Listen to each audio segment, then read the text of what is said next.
It seems like every year, either at Halloween or sometimes at the end of summer, a new seasonally themed anthology, or 6, gets released upon the horror viewing community. We've been subjected to some good, some great, and some not so great. Anthologies come and go, but a few remain favourites for good and sometimes bad reasons. Films like Tales of Halloween, 10/31, Creature Features, Southbound, and Creepshow have been successfully harnessing the anthology category for years, decades even, while films like the VHS sequels, All Hallows Eve, and Verotica have shown us that not all anthologies are created equal. Of course, everyone has a different opinion on what the best ones are, but a title that keeps coming back when talking about the best anthologies or the best Halloween season films is Trick or Treat. Released in 2007, what is the story here? Well, a small demon who looks absolutely adorable is running amok in a small Ohio town, seemingly killing random people. Or, as we find out, not all of them are random, and not all of them are killed by this cutie pumpkin pie. The many stories here all take place more or less at the same time, all on the same night, Halloween night. We have a group of mean kids who want to prank a girl they find weird by taking her where a school bus full of kids was sent to their deaths by the driver paid by the parents. We have a couple coming home from a party who end up removing their decor before Halloween is over. We have a group of young women discussing sex while getting ready for a party. We have a killer school principal. Finally, we have an old man watching television and not quite willing to open the door to trick-or-treaters.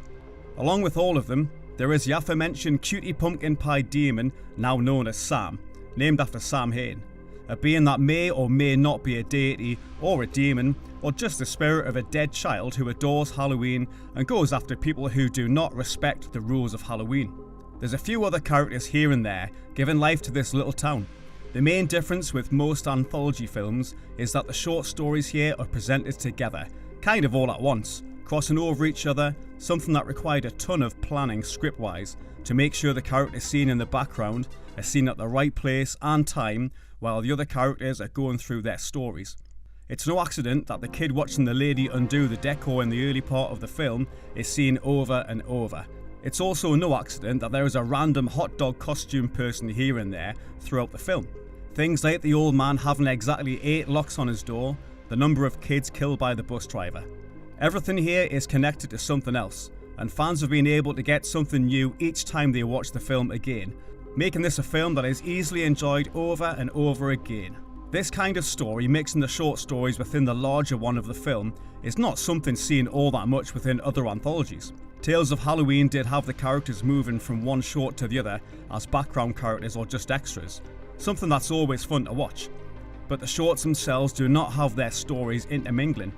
Closer to that style, A Christmas Horror Story did the intermingling of stories, but in their case, it had fewer character connections until the very end. Of course, other movies have attempted to do the same style and connecting all their parts together with background characters while interconnecting their stories, but most did not quite deliver like Trick or Treat. Considering the film was kind of groundbreaking, let's take a look at the film's release. It would be safe to assume it got a massive release with a huge marketing push and lots of success. Well, the film had sat on a shelf from 2007 to 2009, so what happened? Why was it not released right away? Why did it end up seemingly dumped onto the public? And how did it become the cult film it is now? So many questions, some of them without obvious answers unfortunately. A good mystery always makes for a bit of intrigue, which always helps a movie become a cult movie. As it is, there's a ton of information on this film on the internet. So much so that sorting through it all and making sense of what is true and what is fan conjecture can be a bit difficult at times. Of course, some sources are more trustworthy. So here is some of the best information out of everything out there about a film that is very beloved. Fans didn't even get to see it for 2 years after its completion, yet it remains a favourite and one that gets so much virtual ink. You'd think it had been around for decades and made huge box office numbers. That's the first assumption that is incorrect, at least the box office bits. The film was first seen by film festival audiences in 2007, and then it seemed to disappear. Something that happens from time to time to films after their festival runs. Some, like Trick or Treat, see the light of day eventually. Others, like Ricky Six, just plain disappear, never to be seen again. No, seriously, someone find Ricky 6 and give it a release. Back to Trick or Treat. The internet will tell you that the film made a tiny amount of money at the box office, $27,909, but it never got an actual theatrical release. Not a full-on release, that is. It did get a sort of release in 2022, marketed to the nostalgia crowd with very limited screenings, which in some cities were harder to get to than they should have been. Before that, only a screening here and a screening there, some film festivals, some nostalgia screenings, but never a release like it deserved to get. So, why did the film not get a theatrical release? Well, that's a bit nebulous at best. The film's a Warner Brothers property, and they never explain why they pulled the theatrical release last minute in 2007. They did have another big film being released around the same time, Saw 4, which they knew would be a hit. But as a fourth in a series, some drop in box office from previous entries could be a possibility. Hence, removing another film aiming at the same segment of audience could be a good move. But why not release it later or even earlier in September? Or just push it to 2008? The film was officially shelved without explanation. It eventually was set for a home video release on October 4th, 2009. Knowing what we know about Warner Brothers now, perhaps it's a good thing it was not given the full removal treatment like Batgirl. A speculated reason for this pushback on the release, and then drop onto direct-to-DVD at the time, was that Superman Returns, co-written by Michael Dougherty, had been a box office disappointment a year before. Trick or Treat being a film he wrote and directed may have worried them from a financial standpoint. That being said, this was never stated to be the official reason why it was removed from the theatrical release schedule at the time. The film came out eventually though, in October of 2009, in a rather bare-bones-ish edition. The DVD has very little in terms of extras, just some basics. Of course, a few releases have been seen since, including a packed release on Blu-ray which made fans quite happy. The film really found its audience on home video and made the most out of the word of mouth of its own fans to really grow and grow and grow. So, where did the film come from and what made fans really into it? What made the film what it is now basically? Well, it's a mix of its creator and its fans' passion. The film came to be at first as a thesis film for writer-director Michael Dougherty called Season's Greetings. It was an adorable animated short film, just under 4 minutes long, that showcased the basic ideas found in the feature version. It was clearly a passion project for Dougherty. Adapting the short film into a feature took 18 drafts of the script with many variations on sequences and character connections. The one thing they all had in common was the centre of the film, that each of the stories show different stages in life through how they live Halloween. From childhood trick-or-treating to early adulthood sexiness to older adulthood where it's about a party and then going home to elderly stage where it's about giving out candy and turning in early.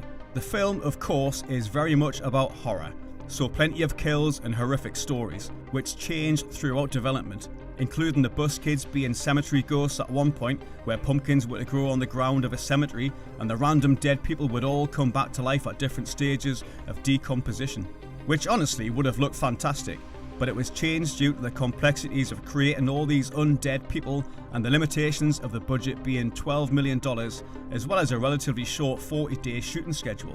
Another major change was the film's title, which was planned to be Season's Greetings like the original short film. But that came off too Christmassy, so it had to be changed to not create expectation of the wrong season. The film went through many titles before settling on Trick or Treat, including Trick or Treat, which was changed to what we now know due to another film having the exact same title, the 1986 heavy metal Halloween film co-starring Gene Simmons and Ozzy Osbourne. Removing one letter and adding an apostrophe seemed to be enough to separate the two films. Before they settled on Trick or Treat, the film was almost called October the 31st, Halloween Terrors and Jack-O-Lantern Tales. A variety of Halloween-themed titles for sure, the current one seemingly the best, considering how much trick-or-treating there is in the film itself. Now, why are the fans so into this one? Well, many reasons, but mostly because it's just a fun damn film that is really well made. Of course, not all love it, but those who do love it are more than enough to outshine those who don't. According to Rotten Tomatoes, 81% of critics reviewed it positively and 72% of the audience did as well. Not bad considering everything and anything seems to be getting torn to shreds by some these last few years. Even nostalgia films, which Trick or Treat definitely fits in due to its age.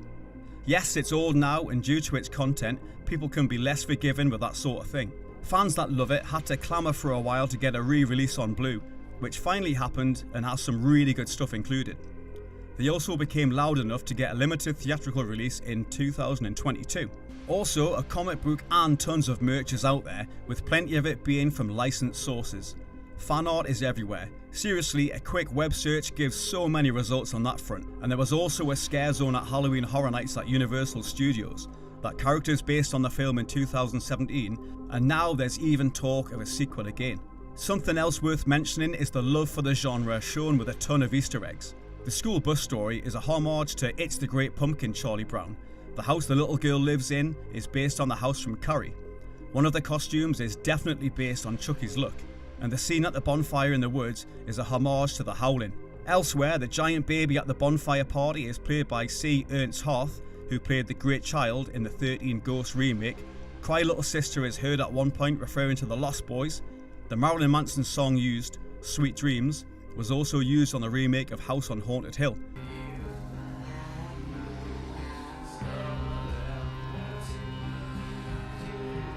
Brian Cox's look is based on John Carpenter.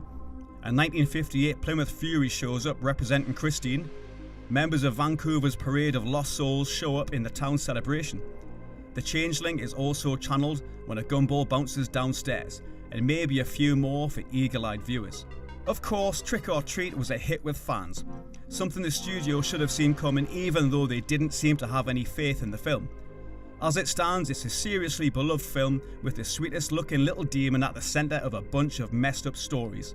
You get a tiny demon, disturbing ghost children, a serial killer, werewolves, Halloween traditions, trick-or-treating, candy, kills, blood, great music, an atmosphere that's on point, and some deep knowledge and love for the genre brought to film with a ton of genre Easter eggs everywhere.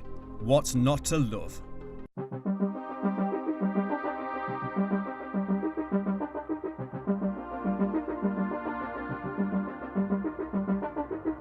Thank you for clicking on our video, everybody. If you like what you saw here, please make sure you like the video and subscribe and share with your friends who like this sort of content. JoBlo was created by movie fans for movie fans, and we appreciate your support.